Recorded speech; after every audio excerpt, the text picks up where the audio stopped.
Good afternoon, it's 12 o'clock. It's time for the Iowa Learning Farm Conservation webinar series. My name is Malcolm Robertson. I work for the Iowa Nutrient Research Center, and I'm standing in place for Matt Helmers today, who cannot be here. Today's speaker is Jorgen Rose from Practical Farmers of Iowa. Jorgen is the Habitat and Policy Viability Manager with PFI and has been with PFI, I believe, since 2019. This topic today is making space for wildlife on working farms. So, Jorgen, over to you. Great, thank you. Let me get my screen ready. Thumbs up, you can see that. Wonderful. Well, good afternoon, everyone. Thank you so much for the opportunity to speak a little bit about Practical Farmers and our work to make space for wildlife on working farms. Thanks, Malcolm and Iowa Learning Farms for hosting. Appreciate the opportunity. My name is Jorgen Rose. I'm the Habitat and Policy Viability Manager at Practical Farmers of Iowa. What that means is I manage all of our technical support and financial assistance programming aimed at empowering farmers to install conservation practices on their farms. And I'll talk a bit more about the specific practices later on in my presentation. I'm going to talk briefly about PFI and what we do and how we work, and then I'm going to talk broadly about a few key areas that we're focusing on in terms of wildlife conservation on farms. And so I just want to start with our mission. Our mission is to equip farmers to build resilient farms and communities. And our vision is an Iowa with healthy soil, healthy food, clean air, clean water, resilient farms, and vibrant communities. And so we know, and our farmers know, that truly resilient and healthy and vibrant farms and communities need a firm ecological footing. And we have to build farms that work with and within a larger ecosystem, not against it. And so by incorporating edge of field conservation practices and habitat conservation practices into farms, we can reclaim some of the ecosystem functions and services that we need, both to meet specific conservation and environmental goals, but also in many cases to benefit the farming operation and improve the bottom line of the farm. So we work towards this mission and vision of Practical Farmers in a few different ways. I just want to touch on those buckets of work. Kind of our bread and butter, and maybe what we're best known for at this point, is our farmer-led education and outreach programming.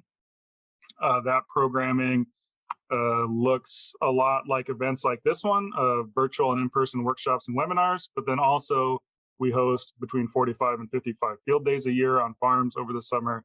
We have a big annual conference every year at the end of January in Ames, 2 days full of sessions from farmers. And so our motto at Practical Farmers is that farmers learn best from other farmers, or you could rephrase that, landowners learn best from other landowners. And we really believe that this peer-to-peer exchange of knowledge is really powerful, not only because farmers are the most trusted source of information for other farmers, but also the act of getting together on farms and networking also helps build community around some of these practices and ideas.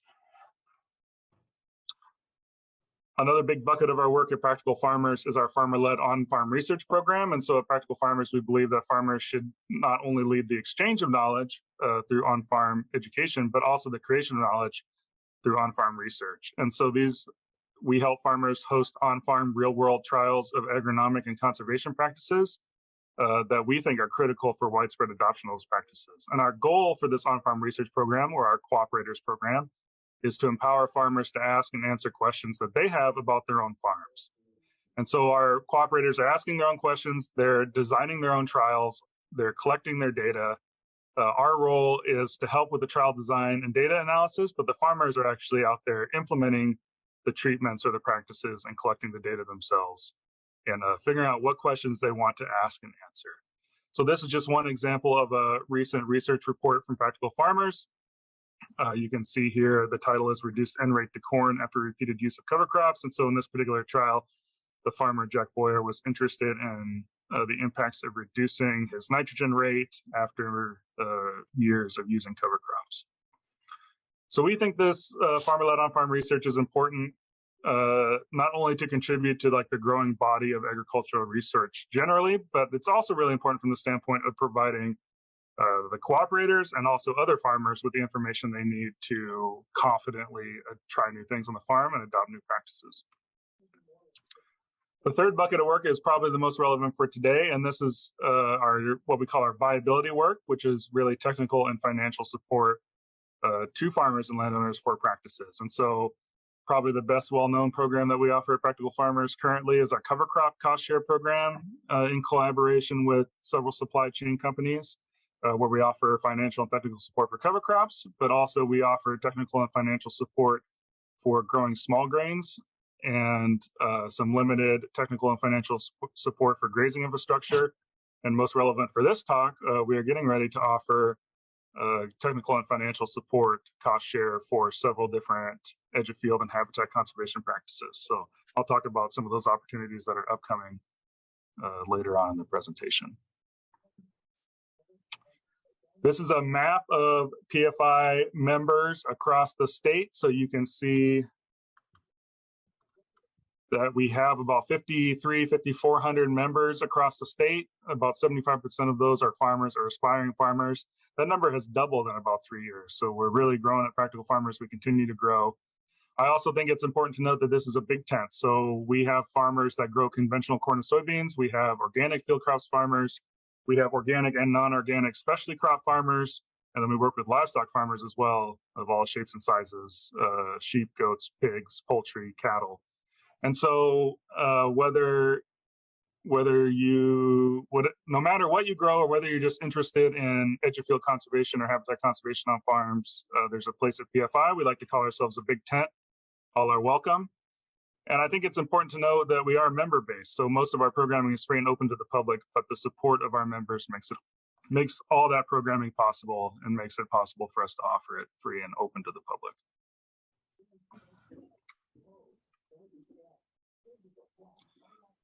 So wildlife conservation on farms is a big topic. I'm going to talk about a few tactics or practices or strategies that we're focusing on at Practical Farmers for integrating wildlife habitat into farming operations. And you'll see a theme here as we go, which is we want to make native plant communities, native habitat work for us, whether to achieve specific environmental or conservation goals on the farm or to actually benefit the farming operation and improve the bottom line. So I want to start with prairie strips. It's a practice that we're focusing on at Practical Farmers, but it's also one that's very popular, and I think many of you are probably pretty familiar with this concept. So these are basically contour buffer strips or field borders or riparian buffers that are seeded down to a diverse native prairie mix of native grasses and forbs. And so this concept as this practice and branding for the practice for prairie strips was developed over a decade ago at Iowa State as part of the science-based trials of row crops integrated with prairie strips, or the capital STRIPS program. And they're still conducting research at Iowa State on prairie strips today. We know from that research that these prairie strips can protect soil and water while providing a critical habitat for wildlife. And we have over a decade of research now that demonstrates that even small amounts of prairie integrated into crop fields can yield really disproportionate benefits for water and wildlife and soil health. Some ISU research shows that by converting just 10% of a field's total acres to prairie strips, we can reduce sediment movement off the field by up to 95%. We can also drastically reduce the amount of nitrogen and phosphorus lost through runoff.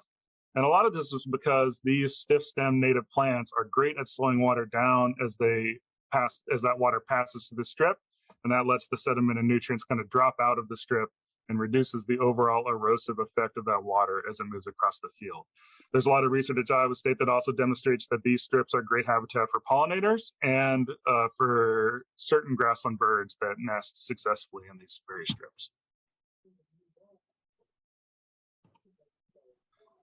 Another great thing about prairie strips is that they're relatively easy to establish, and if they're sited and designed correctly, they can be pretty easy to farm around. It's also increasingly easy to find financial and technical support for prairie strips. So these are now a CRP practice. You can see some of the details of what is called Conservation Practice 43, CP43 of the Conservation Reserve Program. This practice offers pretty incredible flexibility for designing and installing prairie strips. You can see some of the requirements, anywhere from 30 to 120 feet in width. They can vary, cannot exceed 25% of the cropland acre. But also this practice allows for limited machinery traffic on the perimeter of strips for machinery turnaround, and also allows for incidental grazing. So this is a great opportunity for any farmers or landowners interested in prairie strips. And then brand new, in partnership with the Iowa Department of Agriculture and Land Stewardship, Practical Farmers is going to be offering a CRP sign-up bonus or a one-time cost share payment for prairie strips. So that is brand new. That should be rolling out in September, October. You can stay tuned for more info. I'm going to have contact information up at the end. You can send me an email if you think you're interested, and we can put you on the list to receive more information when that program becomes available. So prairie strips are designed within a field to intercept the flow of water. That's what makes them great for water quality benefits, is that they're sited based on topography and hydrology of a field. But we can also specifically target only the most marginal or least profitable acres of a field for habitat. And that not only creates a great habitat on the landscape, but we can actually use that habitat to improve a farm's bottom line. And so we call this approach precision conservation. And so I just want to put up a definition of kind of precision agriculture here. So it's both a decision-making framework and a set of tools and technologies that we use to make data-driven decisions about farming at increasingly small and subfield scales. So most precision ag currently is offered to farmers through co-ops or sales agronomists, and there's nothing wrong with that, but that focus is typically on maximizing production or getting better yields in specific.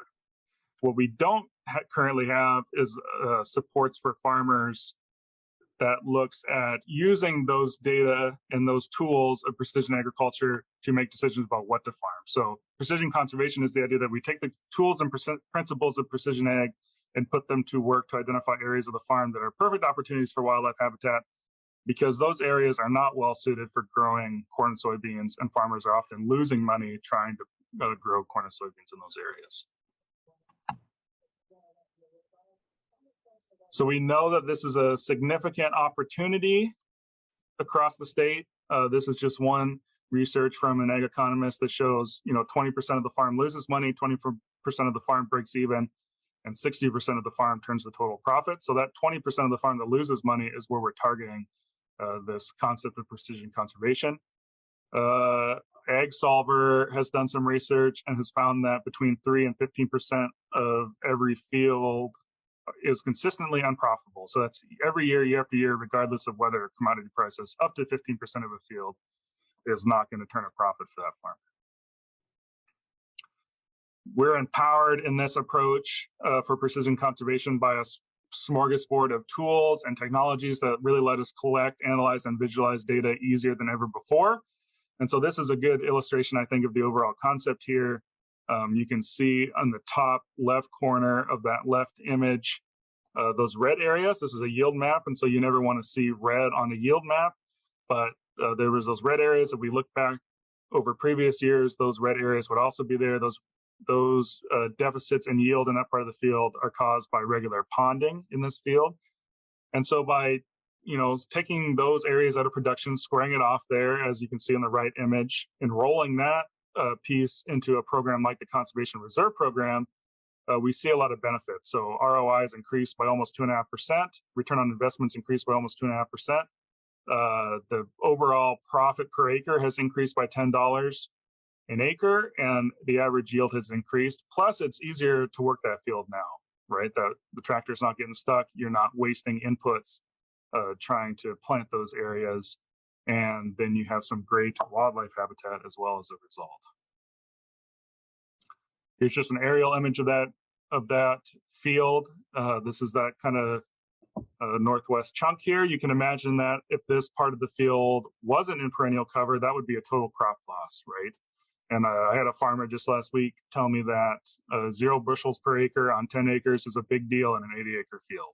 So we can improve return on investment. We can improve average yield per acre, which ultimately is going to improve your annual production history, APH, which is important for things like crop insurance.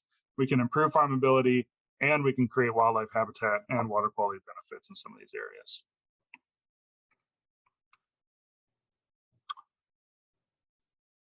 One particular practice that PFI has partnered on under this broader umbrella of a precision conservation is oxbow restoration, where we worked with partners like the Iowa Department of Agriculture, U.S. Fish and Wildlife Service, the Nature Conservancy in Iowa, and the Iowa Soybean Association.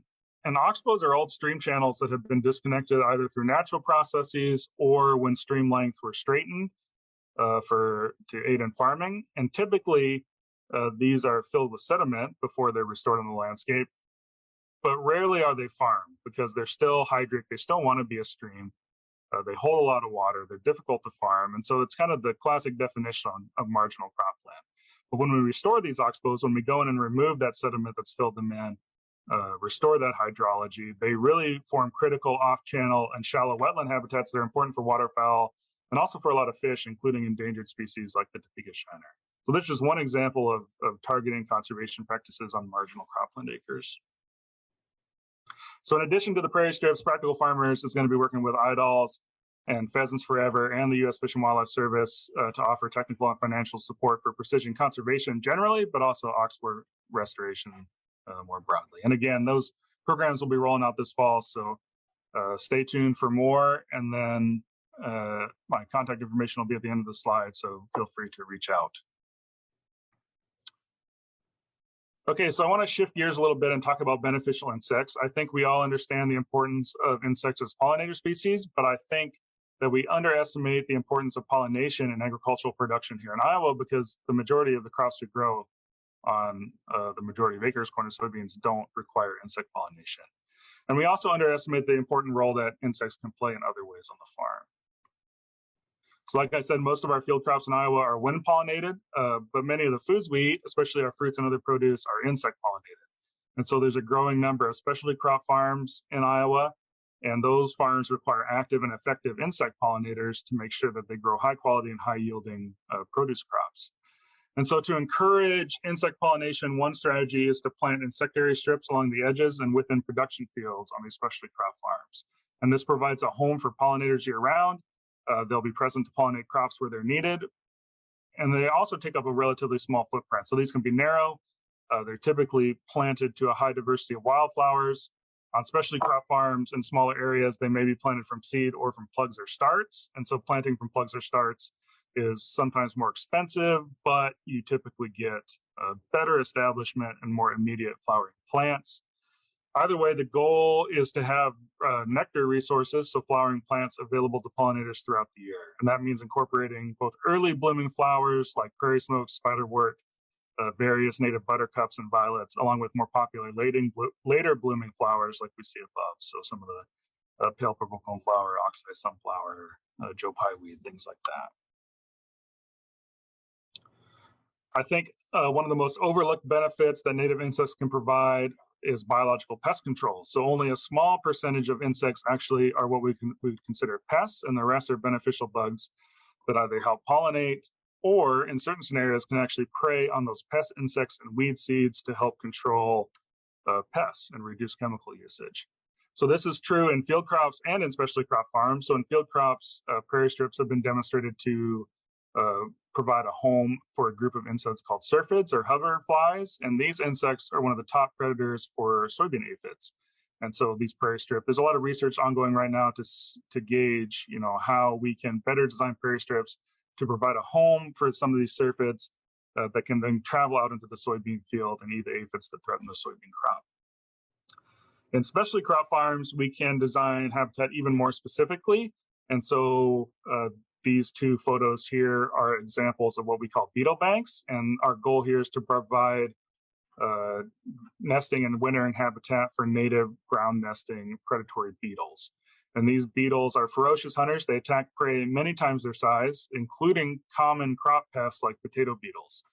And so these are, like I said, images of beetle banks here. You'll notice some flowers. They kind of look like insectary strips, and they may have blooming flowers that pollinators can utilize, but typically beetle banks are much more grass heavy. So native ground beetles need those native bunch grasses for nesting and overwintering habitat. And I think this is another really good example of understanding what our purpose is, right? Like this beetle bank looks superficially similar to an insectary strip, but the plants that are in these strips are different depending on our goals. The last topic I want to touch on briefly is grazing native perennial forage. And so most of our pasture here in Iowa consists of introduced cool season grasses, and these are sod-forming grasses that don't provide a lot of structure for wildlife, particularly for grassland birds. There's also not a lot of flowering plants in those pastures, save for the occasional clover, and so not a lot of resources for insects and other pollinators. But livestock can thrive on native grasses and forbs, and the introduction of livestock into native grasslands, when we manage it appropriately, can actually benefit the native grasses and forbs as well. And we know that prairie plant communities evolved with large grazing ruminants like bison and elk, and cattle don't graze like bison and elk, and so we have to manage them appropriately. But that reintroduction of grazing into those native grasslands can be really beneficial for the health of that overall plant community. I think that grazing native perennials can also be good for farmers, and so native grasses and forbs are much more drought tolerant than exotic cool season species. They are also growing in the middle of summer when our cool season grasses tend to go dormant. And so in years where like this one, where there's widespread drought, these native pastures can offer forage chain resiliency that we just don't get from those cool season grasses. This is a picture of a PFI member, John Rock, and Amy Crouch. John is a farmer and rancher near Cherokee, Iowa, and Amy works for the Nature Conservancy in Iowa. John's doing a lot of work to remove cedar trees in his pastures and manage his cattle appropriately to restore some of that native diversity in his own pastures. But he also has a really cool partnership with the Nature Conservancy, where he is renting some conservancy land early in the spring, putting his cattle on conservancy land to graze there just for a few weeks in the very early spring. And the Nature Conservancy's goal is to really target some of those cool season exotic grasses like brome and fescue that are hard to get rid of in a prairie restoration. But because they're grazing so early, those grasses are typically the only thing green when John puts his cattle out. And so the cattle self-select for the cool season grasses that are undesirable. And then when the native grasses start to green up, John pulls the cattle off. So that's just a really cool partnership where TNC gets to use the cattle to manage the encroachment of non-native cool season grasses, which would be difficult to do in any other manner. And John gets access to additional forage early in the year when his own pastures might not be ready yet.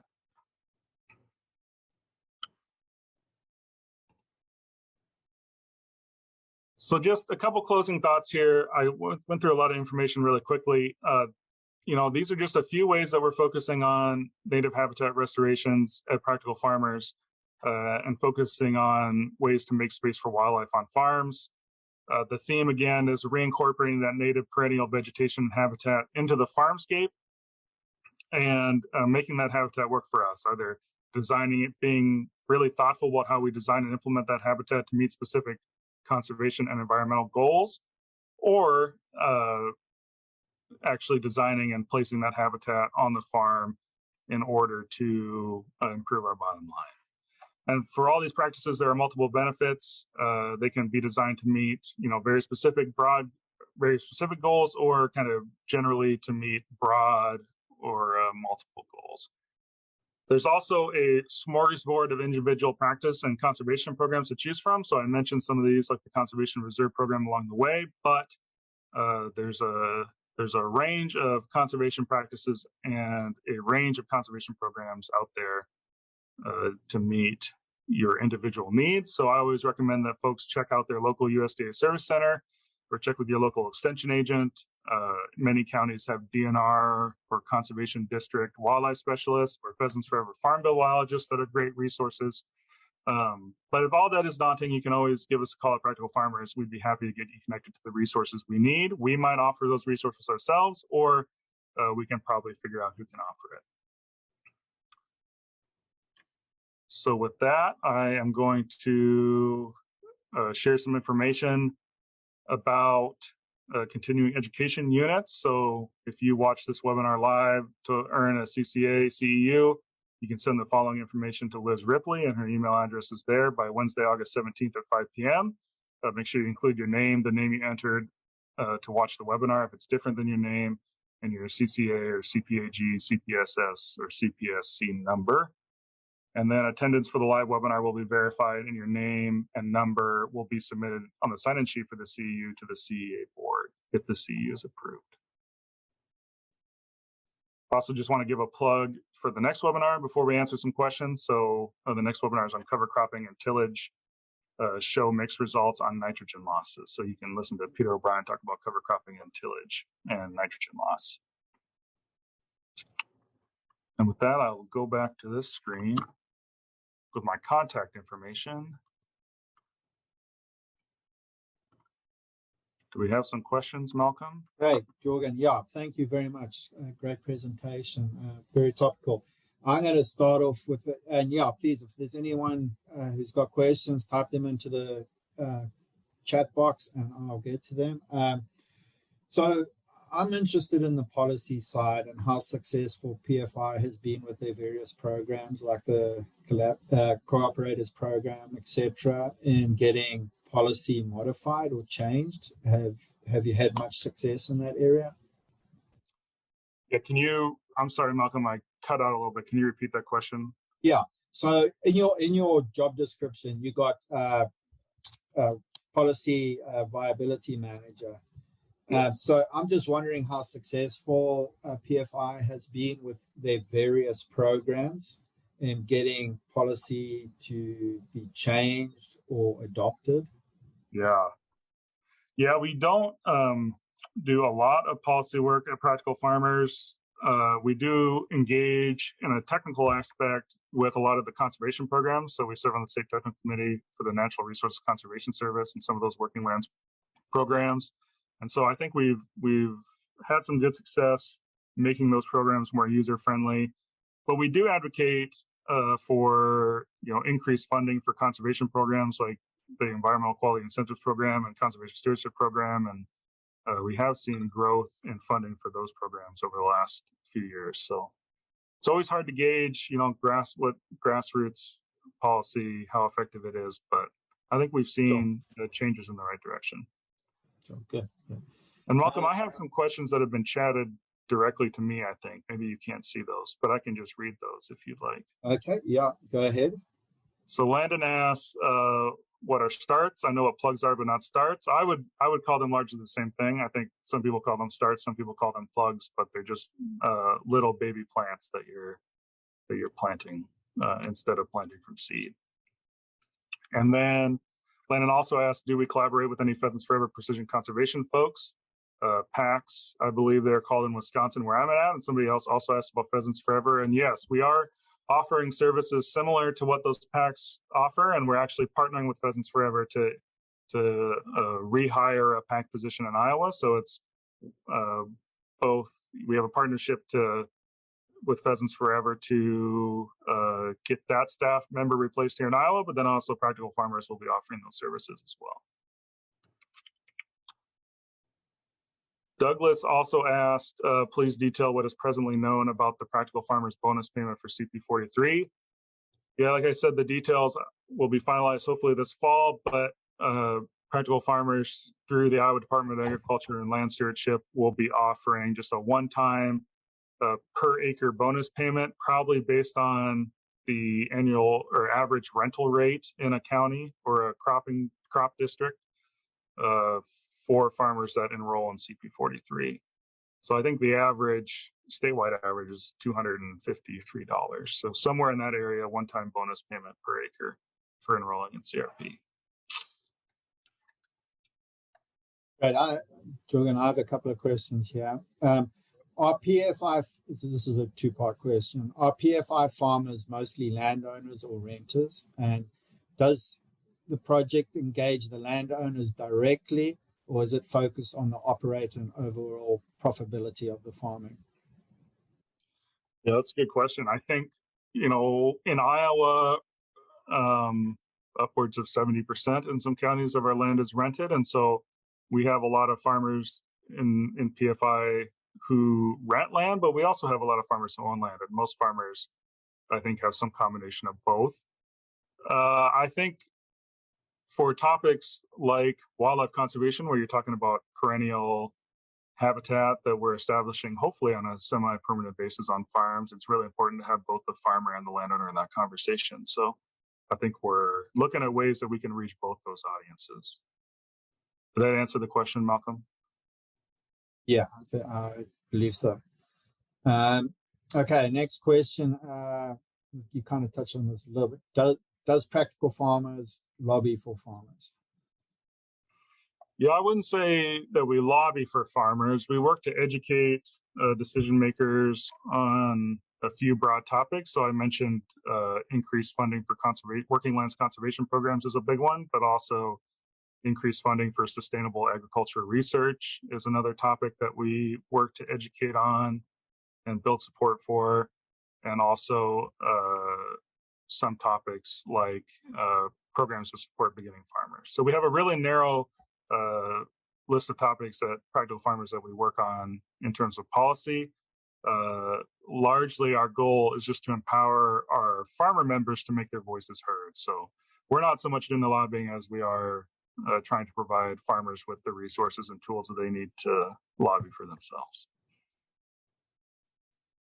And I've got one other question here at the moment.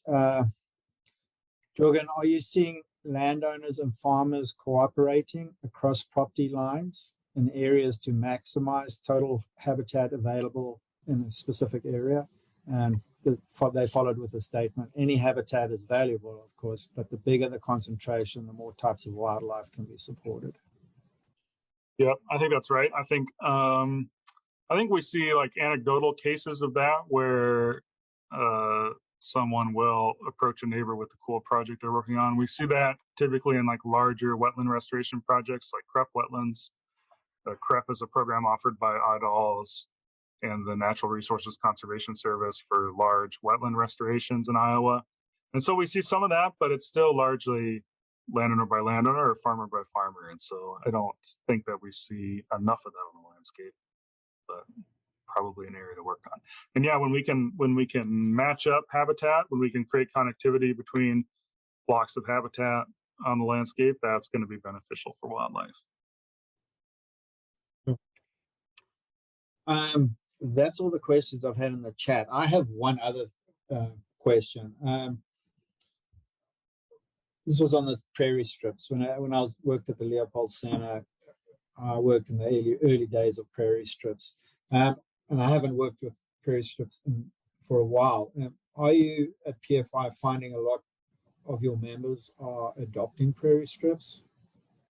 Yeah, I think we see a lot of, we had a lot of PFI members who are early adopters of prairie strips, and then we also see kind of growing interest among PFI members, but also generally in prairie strips. So I think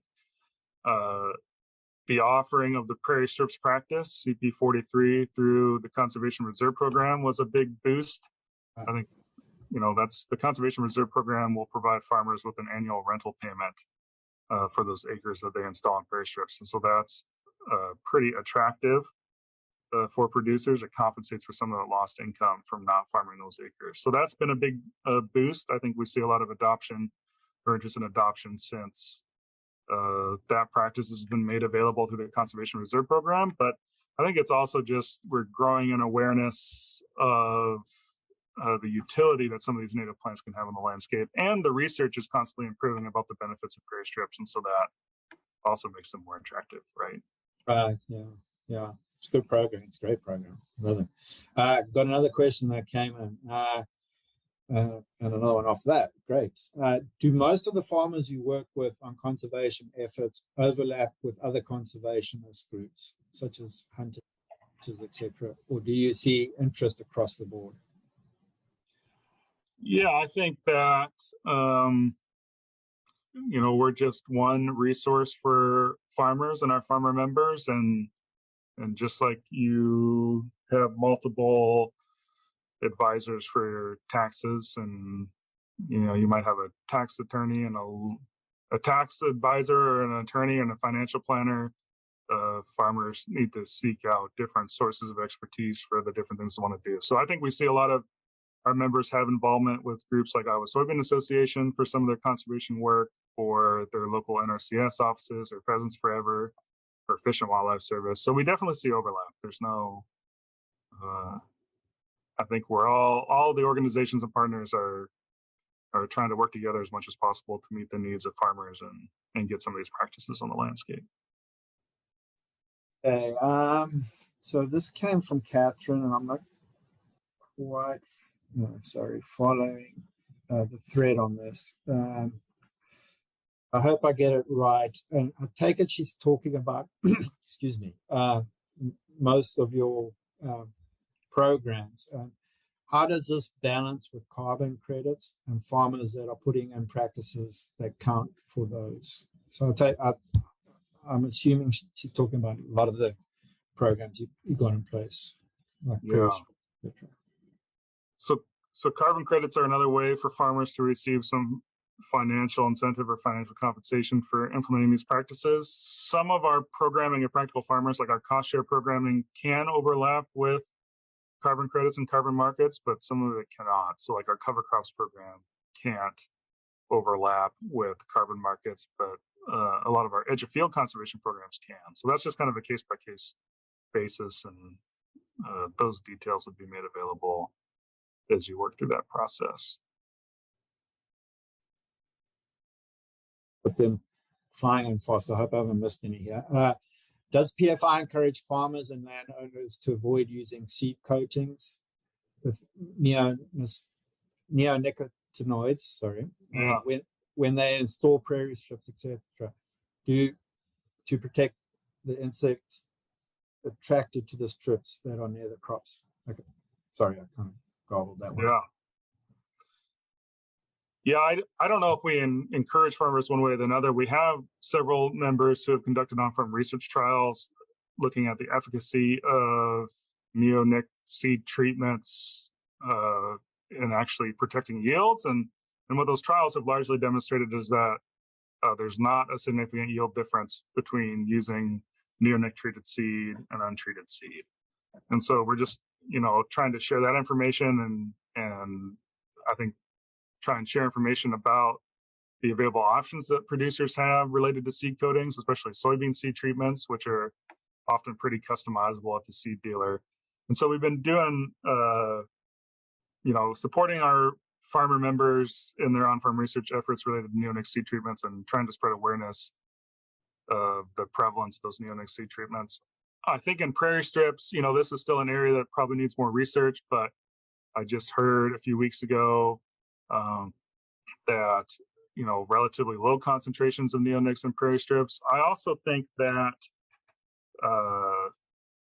one of the insects on our landscape are exposed to pesticides in a variety of ways, and one of the ways that we can help support those insects through that pesticide exposure is providing high quality habitat, and these prairie strips are that high quality habitat. And so there's some evidence to suggest that when insects have high quality habitat available, they're able to survive pesticide exposure that they wouldn't be able to survive otherwise. And so I think there's something to be said for providing those safe spaces within a field, or those respite areas within a field that an insect could use if there is a pesticide exposure. And this, you kind of alluded to that. It's like almost a follow-on, and I think you answered it a lot in there. But this is specifically with pollinator strips. Do farmers incorporate precautions to avoid creating ecological traps that can harm pollinators? Yeah, this is an area of research that Iowa State is exploring right now, not only for pollinators, but also for birds. And so far, I think the research is pretty encouraging that these strips aren't functioning as ecological traps. They're not attracting wildlife into them and then, exposing those wildlife to risks that either cause them to not reproduce successfully or, cause mortality outright. And so I think that's encouraging. I think, like I said, there's a lot of research left to do. When we work with producers to install strips, we talk a lot about, spray management, making sure that you're spraying in a way that's appropriate to minimally impact the strip. Talking about, and that's both for herbicides and pesticides. And so I think we can mitigate those by how we spray within the field, but that's kind of a big question right now. Just let me zoom this up I can see it in the chat. Got one more question come up. Does use of the established habitat by targeted wildlife depend on what the surrounding farms look like? To what extent do you work to get neighbors collaborating? Yeah, I think, for certain wildlife species, the phrase, if you build it, they will come is pretty apt. Like some wildlife seem to find the habitat where it exists. But other species, if you have species that aren't as mobile or can't travel as far to find resources, then you do need more connectivity. And so that's where having the larger area surrounding the farm also have habitat is really important. So I think that, we can only work with willing landowners and farmers, but I think the way that we build that larger community of conservation implementation in a given neighborhood is through on-farm events and on-farm networking and getting people connected and talking to each other about these practices and the benefits. Great, I think that's all the questions. And let me just give me a second, make sure I didn't miss any because they were flying in fast and furious towards the end there. It's hard to listen to you, keep up. I'm a male, can't do two things at once. I got them all. There was a kudos to you, Jorgen. Very interesting presentation. Thank you. I echo that. Great presentation. I got a question, Malcolm. Any thoughts on if the upcoming cost share programs will include folks outside of Iowa? I think our precision conservation stuff will include Iowa and Minnesota. For prairie strips and oxbows, it will largely be just in Iowa. But a lot of our other programs, our cost share, our cover crop cost share program and small grains cost share program are available in surrounding states as well.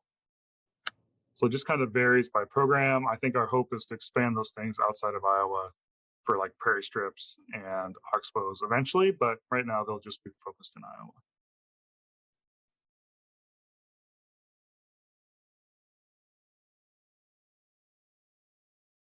Last questions. Otherwise, it's just Jorgen. Thank you very much. PFI always does great work. Iowa State would love to partner with you.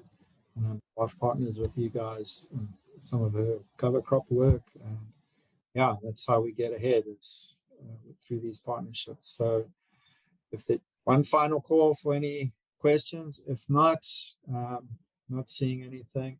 Thanks again, Jorgen. Really appreciate it. And Jorgen, if you can just hang on a second, just want to chat to you after everyone leaves. Yep. So thank you, everyone. And next week's seminar with Peter O'Brien from the USDA ARS, talking on cover crops, tillage, and impacts on nitrogen. Yep. Yeah, great, Jorgen. Thanks very much. Appreciate that.